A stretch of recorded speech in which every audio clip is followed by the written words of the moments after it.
Good morning, students. Hope you all are good. So, today we are here to learn about chapter number 3 of Geography, which is Our Changing Earth. In this chapter, we will learn about Earth's movement and its major landforms. So, let's get started. The lithosphere is broken down into number of plates known as lithosphere plates. Lithosphere. What is lithosphere? Lithosphere is a rocky surface of the earth on which we live. वो surface जिस पर हम रहते हैं, अर्थ की वो surface या outer crust जिस पर हम रहते हैं, that is your lithosphere. Lithosphere is further broken down into number of plates. तो जो आपकी लिथोस्फेयर है ये बहुत सारी प्लेट्स में डिवाइडेड है. Basically it is divided into 7 plates. So there are 7 major plates जिसमें ये लिथोस्फेयर डिवाइडेड है. ये जो लिथोस्फेरिक प्लेट्स हैं इनके अंदर धीरे धीरे स्लोली मूवमेंट होता रहता है और वो इतना स्लो होता है कि you can not even feel it. आप उसको फील भी नहीं कर सकते हो, इतना स्लो मूवमेंट होता है. और ये जो मूवमेंट है वो होता किस वजह से है? This is because of the movement of the मॉल्टन magma inside the earth. हमारी अर्थ के इनसाइड में बिल्कुल लोअर पार्ट में आपको पता है मॉल्टन मैग्मा है, यानी जो रॉक्स वगैरह होते हैं जब वो मेल्ट हो जाते हैं हीट के और टेम्परेचर की वजह से तो वो क्या बन जाते हैं? मॉल्टन मैग्मा. और इसी मॉल्टन मैग्मा की वजह से जो मूवमेंट्स हैं इन लिथोस्फीयर प्लेट्स में वो होता है. The movement of these plate causes changes on the surface of the earth. और ऑब्वियस है जब मूवमेंट होगी सरफेस ऑफ द अर्थ पे तो ये चेंजेस लाएगा सरफेस ऑफ द अर्थ में. The forces that act in the interior of the earth are called endogenic forces, while the forces that work on the surface of the earth are called exogenic forces. तो आपकी जो ये movements है ये movement basically कुछ forces की वजह से होते हैं. कुछ इंटीरियर फोर्सेस जो होते हैं आपके अर्थ के उनको आप एंडोजेनिक फोर्सेस बोलते हो, while some forces which act on the surface of the earth जो आपकी सरफेस अर्थ की सरफेस के ऊपर होते हैं उनको आप एक्सोजेनिक फोर्सेस बोलते हो. बेसिकली अंदर वाले जो फोर्सेस हैं अर्थ के अंदर के फोर्सेस एंडोजेनिक और अर्थ के बाहर या फिर ऊपर के फोर्सेस जो हैं उनको आप एक्सोजेनिक फोर्सेस बोलते हो. अब इन एक्सोजेनिक और एंडोजेनिक फोर्सेस की वजह से क्या एक्टिविटीज़ होती हैं? Endogenic forces causes earthquake. जो एंडोजेनिक फोर्सेस हैं आपके उसकी वजह से अर्थक्वेक आता है और वोल्केनिक इरप्शंस होते हैं.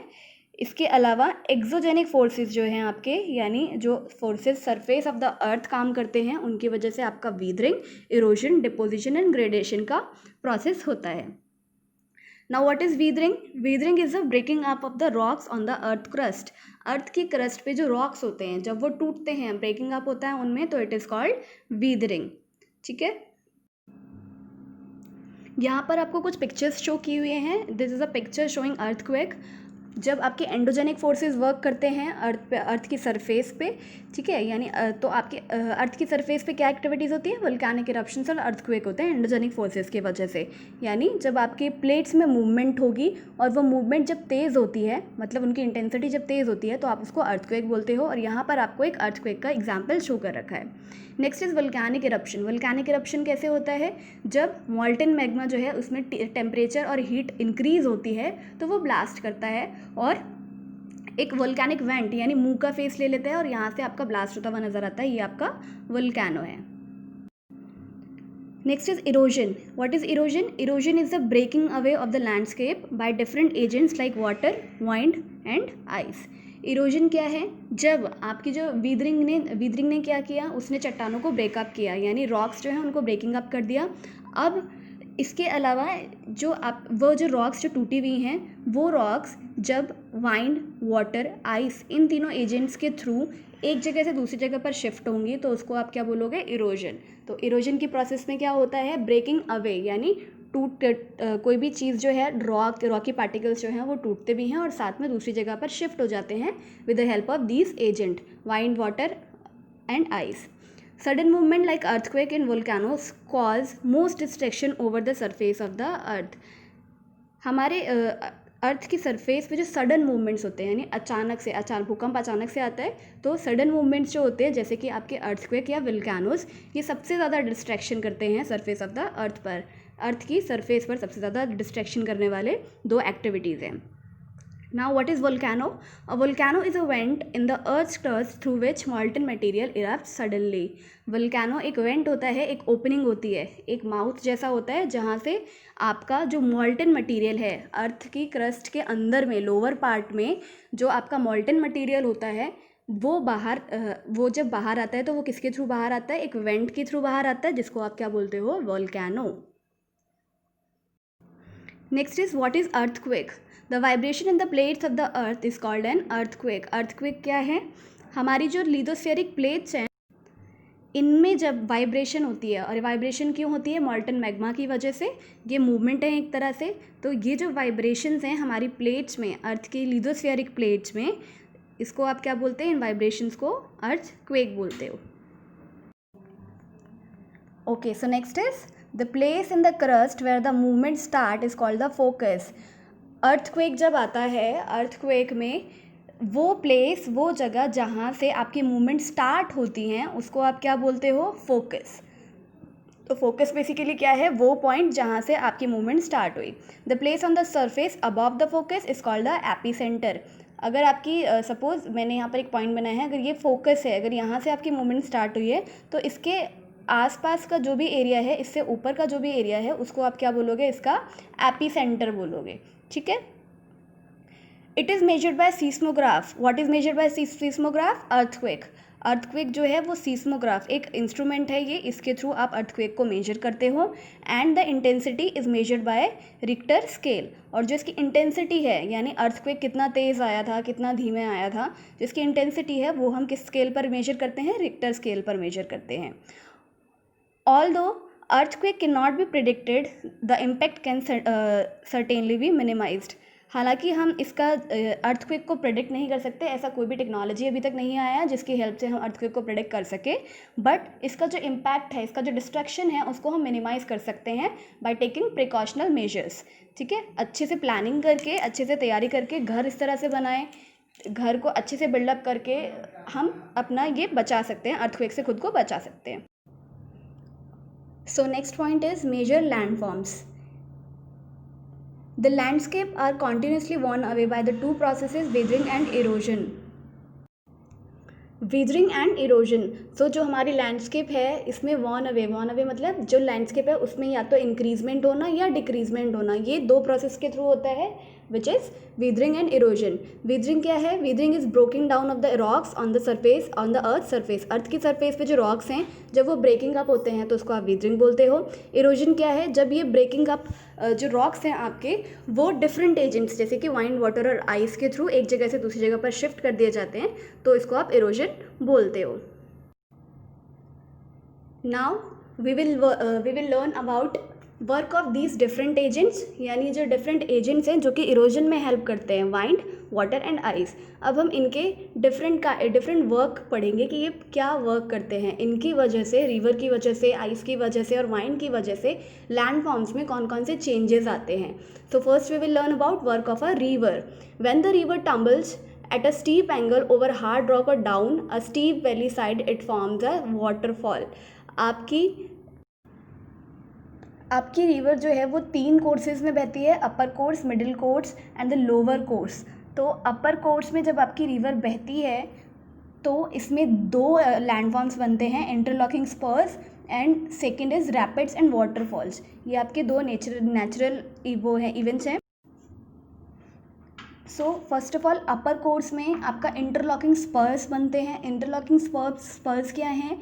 जो आपकी रिवर है जब ये बहती है तो ऑब्वियस है अगर इसके रास्ते में कोई चीज़ आती है, बड़ी चीज़, और ये इसको नहीं बहा कर लेके जा सकती है अपने साथ में, तो ये अपना रास्ता चेंज कर लेती है। तो जब ये इस तरह से अपना रास्ता चेंज करती है तो टेढ़ा मेढ़ा एक जिगजैग जैसा इसका वे बन जाता है, जो कि एक इंटरलॉक या फिर चेन के जैसा दिखाई देता है, जो कि आपका एक इंटरलॉकिंग स्पर्स जैसा व्यू बनाता है।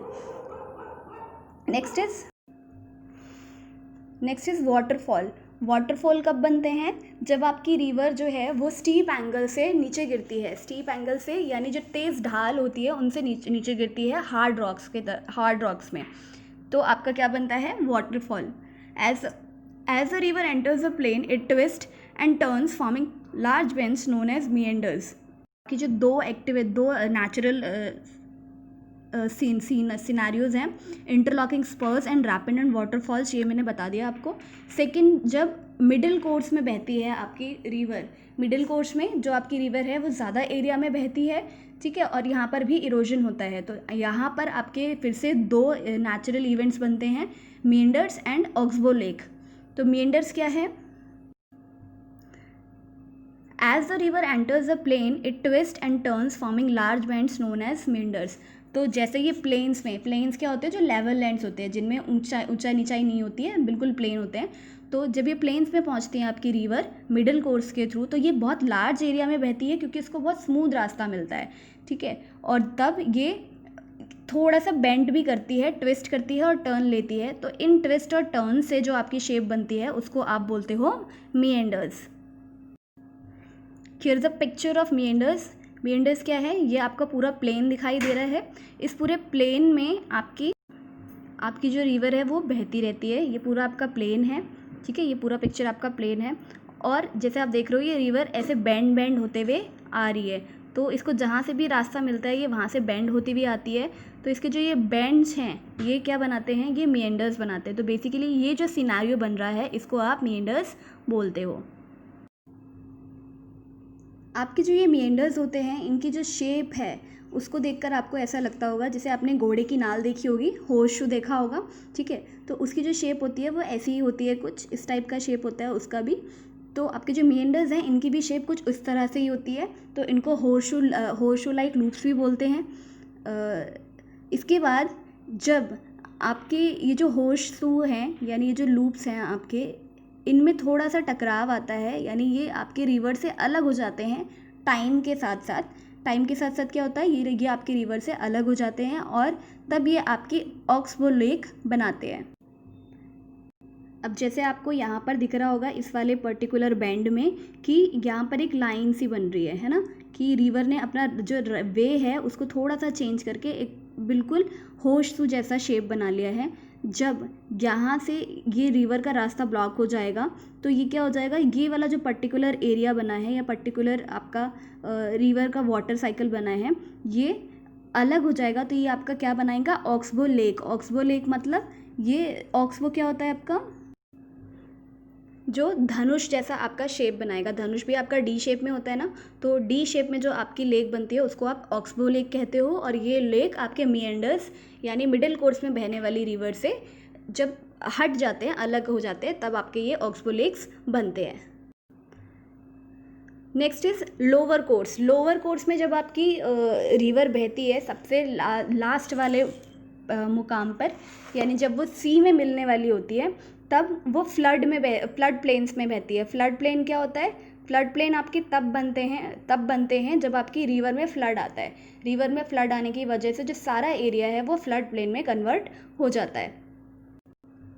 सो ड्यूरिंग फ्लडिंग, जब रिवर में फ्लडिंग होती है, बाढ़ आती है, ठीक है, तो जो रिवर का डिपॉजिट है और जो फाइन सॉइल है और जो भी वो अदर मटेरियल अपने साथ लेकर आई है, सेडिमेंट्स वगैरह, वो अपने बैंक के साथ उसको वो डिपॉजिट कर देती है बैंक के साइड में, ठीक है। और उससे ही आपका क्या बनता है, उससे आपके फ्लड प्लेन बनते हैं। तो बेसिकली फ्लड प्लेन कैसा बना, जो आपकी रिवर है उसमें जब फ्लड आएगा तो वो अपने साथ बहुत सारा डिपोजिशन लेकर आएगी और वो डिपोजिशन जब वो वहाँ पर छोड़ देगी उस पर्टिकुलर एरिया में, तो उससे आपका फ्लड प्लेन बन जाएगा। The raised bank along the river are called the levees. अब आपकी जो रिवर है सपोज उसका ये वे है, ठीक है, तो जो भी अपने साथ वो डिपॉजिट लेकर आएगी वो कहीं ना कहीं यहाँ पर कहीं पर भी डिपॉजिट करेगी। उससे क्या होगा, एक जैसे मेड सी बन जाएगी आपकी, जिसको आप बॉर्डर्स भी कह सकते हो। रिवर के जो बॉर्डर्स जैसे बन जाएंगे इनको आप क्या बोलते हो, levees. The collection of sediment from all the mouth forms the delta. अब जब रिवर सी में मिलने वाली होती है तो सी में मिलने से पहले इसकी जो स्पीड होती है वो बहुत स्लो हो जाती है और स्लो स्पीड होने की वजह से जो भी अपने साथ सेडिमेंट्स लेकर आई है वो उनको छोड़ती हुई चली जाती है। सिर्फ पानी पानी रहता है और सेडिमेंट्स अब वहीं पर वो डिपॉजिट कर देती है। सो ये सेडिमेंट के डिपॉजिशन से जो आपका नेचुरल फीचर बनता है वो है आपका डेल्टा। तो जहाँ पर भी रिवर जो है फाइनली सी में मिलने से पहले, ओशन में मिलने से पहले जो सेडिमेंट्स को कलेक्ट करती है, डिपॉजिट करती है, वहाँ पर आपका डेल्टा बनता है। यहाँ पर आपको कुछ पिक्चर्स दिखा रखी हैं। This is a picture of waterfall. Waterfall क्या होता है, जो आपके स्टीप हाइट से गिरता है, हार्ड रॉक और सॉफ्ट रॉक के बीच में से। Next is oxbow lake. Oxbow lake कैसे बनता है, मीएंडर्स में जब रास्ता बन जाता है एक अलग से, मतलब वो पर्टिकुलर पार्ट, पानी का पार्ट जब अलग हो जाता है तो आपके मीएंडर्स से ऑक्सबो लेक्स बनती हैं। ये this is a picture of your meanders. ये आपको फ्लड प्लेन दिखा रखा है। फ्लड प्लेन क्या है? जहाँ पर भी आपकी रिवर बही है, ये जहाँ पर भी बही है ये अपने साथ में क्या लेकर आएगी? कुछ ना कुछ सेडिमेंट्स लेकर आएगी और यहाँ पर ये सेडिमेंट्स को डिपॉजिट करती भी जाएगी। थोड़ा थोड़ा सेडिमेंट का डिपॉजिट होगा यहाँ पर। ये क्या है? जहाँ पर भी ये फ्लड का पानी बहेगा वो आपका फ्लड प्लेन बन जाएगा। इसके अलावा लीविस क्या है? लीविस जो भी डिपॉजिट करेगी ये बॉर्डर्स पे, तो एक तरह से जो रिवर के बॉर्डर्स होते हैं उनको आप लीविस बोलते हो। इस पिक्चर में आप रिवर के सारे वर्क को अच्छे से समझ सकते हो। पहले फ्लड प्लेन देख लो। फ्लड प्लेन क्या है?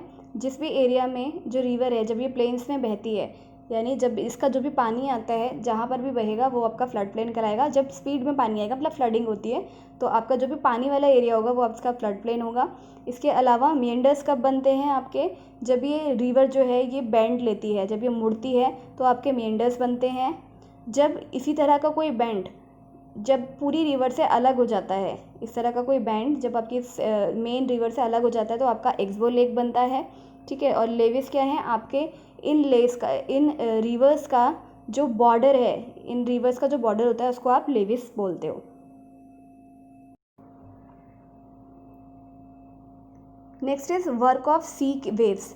अब जो आपकी सी वेव्स हैं उनका वर्क देख रहे हैं, उनकी वजह से कौन से कोस्टल लैंडफॉर्म्स बनते हैं सी वेव्स के एक्शंस की वजह से। So the erosion and deposition of the sea waves gives the rise to coastal landforms.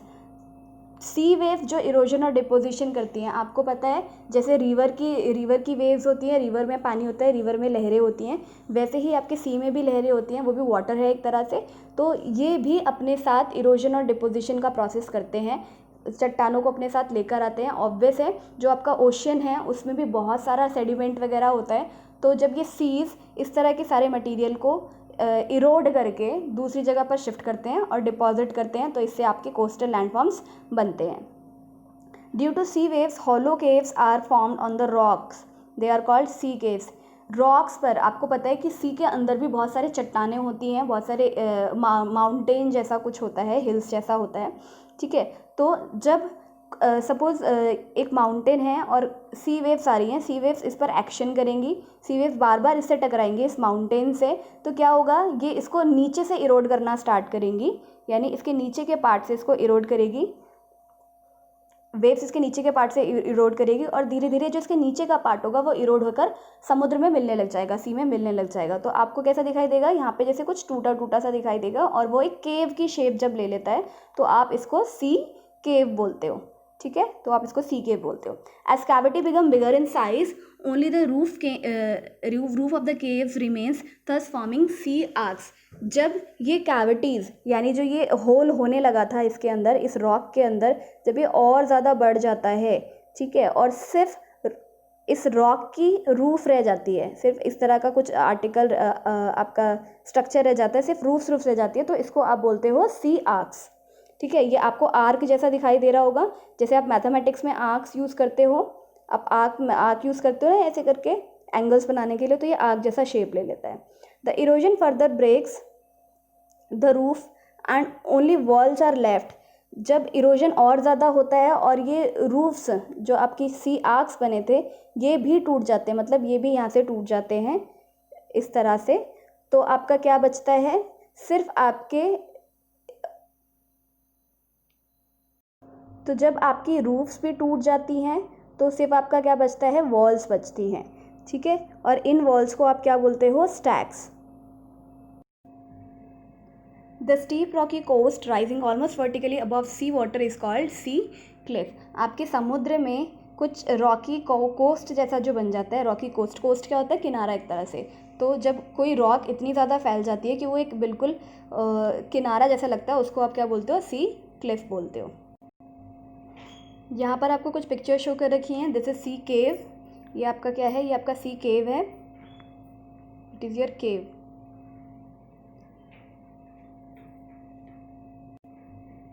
ये क्या है आपका? ये स्टैक है।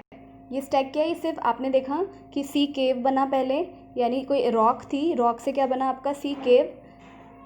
इस तरह से कुछ केव बना होगा जिसमें बीच में होल होना स्टार्ट हुआ होगा। ठीक है। फिर धीरे धीरे क्या हुआ, ये जो होल है ये बहुत और बड़ा होता गया, ये होल और बड़ा होता गया, और क्या बचा, सिर्फ आर्क जैसा स्ट्रक्चर बचा। और फिर इसकी जो रूफ है वो भी गायब हो गई, तो क्या बचा आपका, ये स्टैक बचा, यानी कि ये सिर्फ वॉल्स बची। ये स्ट्रक्चर क्या है, ये है आपका सी आर्क। इसमें आपको दिख रहा होगा आर्क जैसी शेप है। Next is work of ice. Ice जो होती है वो क्या वर्क करती है और कैसे लैंडफॉर्म्स को बनाती है। Glaciers are rivers of ice. जो ग्लेशियर्स हैं वो क्या होते हैं, आइस के रिवर्स होते हैं, मतलब बर्फ़ की नदियाँ होती हैं। Which erode the landscape by bulldozing soil and stones to expose the solid rocks below. तो जब ग्लेशियर्स मूव करते हैं, जब उनमें थोड़ी सी मेल्टिंग होती है ड्यू टू टेम्परेचर की वजह से, जब उसमें मेल्टिंग होती है इन रिवर ऑफ आइस में, तो ये भी अपने साथ ये भी मूव करते हैं, और ये भी जब मूव करेंगे तो ऑब्वियस है अपने साथ कुछ ना कुछ इरोड करके लेकर जाएंगे, कुछ ना कुछ चीज़ें बहाकर अपने साथ लेकर जाएंगे, जिसमें आपके सॉइल होता है, स्टोन्स होता है और सॉलिड रॉक्स होते हैं। The material carried by the glacier such as big and small rocks, sand and silt get deposited. जब ये सारा मटेरियल जो ये ग्लेशियर्स अपने साथ बहाकर लेकर आए हैं, जब ये डिपॉजिट होता है तो these deposit form glacial moraines. तो इन डिपोजिशन से क्या, कौन सा आपका नेचुरल स्ट्रक्चर बनता है, ग्लेशियल मोरेन्स बनते हैं। इस पिक्चर में आपको ग्लेशियल मोरेन्स दिखा रखे हैं। ये क्या है, जब आपकी ग्लेशियर्स जो हैं वो कहीं पर कुछ इरोडेड मटेरियल को जब इन्होंने डिपॉजिट किया किसी जगह पर, तो उससे आपके ग्लेशियल मोरेन्स बने। Next is work of winds. An active agent of erosion and deposition in the desert is wind. Desert में जो आपका एक्टिव एजेंट होता है जो कि इरोजन और डिपोजिशन के लिए रिस्पॉन्सिबल होता है, वो कौन है, वाइंड। यानी जो वाइंड है वो ज़्यादातर वर्क कहाँ करती है, आपके डेजर्ट एरिया में करती है, क्योंकि आपको पता है वहाँ पर जो सॉइल है वो बहुत ही सैंडी होती है, इसलिए वहाँ पर वाइंड का एक्शन बहुत प्रोमिनेंट होता है। It makes rocks in shape of mushroom called mushroom rocks. तो आपकी जो वाइंड है, डेजर्ट में आपके जो रॉक्स होते हैं, जब ये उनको इरोड करती है, जब हवाएं चलती हैं तो ये डेजर्ट के रॉक्स को इरोड करना स्टार्ट करती हैं, उनको काटना शुरू करती हैं। और वो कैसे काटती हैं, वो उनको नीचे से काटना शुरू करती हैं, बिकॉज जो नीचे का लोअर पार्ट होता है उनका वो ज़्यादा कमज़ोर होता है as comparative to upper part. तो ये नीचे से इरोड करना, लोअर पार्ट को इरोड करना शुरू करती हैं। और जब ये इरोड करती हैं तो आपकी जो शेप बनती है वो कुछ मशरूम के जैसी शेप बनती है, ठीक है, क्योंकि जो वाइंड है वो एक्शन नीचे के पार्ट पे कर रही है, ऊपर के पार्ट पे नहीं कर रही है। ऊपर के पार्ट पर कम असर पड़ता है वाइंड का, और नीचे के पार्ट पर ज़्यादा असर पड़ता है वाइंड का। तो इससे ये जो स्ट्रक्चर है, इस रॉक का स्ट्रक्चर कुछ ऐसा हो जाता है जिसको आप मशरूम रॉक्स कहते हो। When the wind stop blowing at the sand falls and get deposited in a low hill like structure, these are called sand dunes. अब दूसरा कौन सा लैंडफॉर्म बता रहे हैं, ये सैंड ड्यून्स बता रहे हैं वाइंड की वजह से। तो आपने देखा होगा डेजर्ट में क्या होता है, डेजर्ट में जब हवाएं चलती है तो अपने साथ रेत को, सॉइल को, सैंड को उड़ाकर लेकर जाती हैं। तो जब ये रॉक को जब ये सॉइल को दूसरी जगह पर डिपॉजिट करती हैं, इस सैंड को या सॉइल को, तो उससे एक छोटा सा हिल, पहाड़ जैसा कुछ स्ट्रक्चर बन जाता है, जिसको आप सैंड ड्यून्स बोलते हो। आपने रेगिस्तान में देखा होगा कुछ इस तरह का कुछ स्ट्रक्चर बन जाता है आपका, जो कि आपका छोटा सा हिल जैसा लगता है, इनको आप सैंड ड्यून्स बोलते हो। When the grains of sand is very fine and light, the wind can carry it over long distances. When such sand is deposited in large area, it is called loess. Third आपका जो landform है वो है loess planes के बारे में आपने अपने प्रीवियस क्लास में भी पढ़ा है। तो जो सैंड है, उनके जो ग्रेन्स हैं, उनके जो दाने हैं, जब वो बहुत महीन होते हैं, फाइन होते हैं, बहुत ही हल्के होते हैं, तो वाइंड जो है इसको उठाकर लॉन्ग डिस्टेंस तक लेकर जा सकती है। तो ये वाइंड क्या करती है, इस तरह के महीन कणों को उठाकर बहुत लंबे लंबे डिस्टेंस तक ले जाती है और उनको वहाँ डिपॉजिट करती है। तो इस डिपॉजिशन से जो आपका स्ट्रक्चर बनता है वो बनता है आपका loess is a kind of plains. The lithosphere is broken into numerous plate. Okay, so यहाँ पर हम वर्क ऑफ वाइंड से जो 3 हमने स्ट्रक्चर्स या लैंडफॉर्म्स देखे हैं, उनके पिक्चर्स देख रहे हैं। This is your mushroom rock. ये मशरूम रॉक है, आप इसमें देख रहे हो कि इसका जो अपर पार्ट है उसको बिल्कुल भी कोई असर नहीं पड़ा है वाइंड से, और नीचे के पार्ट में बहुत ज़्यादा इरोजन हुआ है, जिससे इसकी इस तरह की शेप बन गई है। This is a picture showing sand dunes. Sand dunes दिखा रहे हैं आपको, ये आप देख रहे हो इस पर लो हिल जैसा आपको स्ट्रक्चर दिख रहा है, ठीक है। तो ये क्या है, आपका सैंड ड्यून्स है।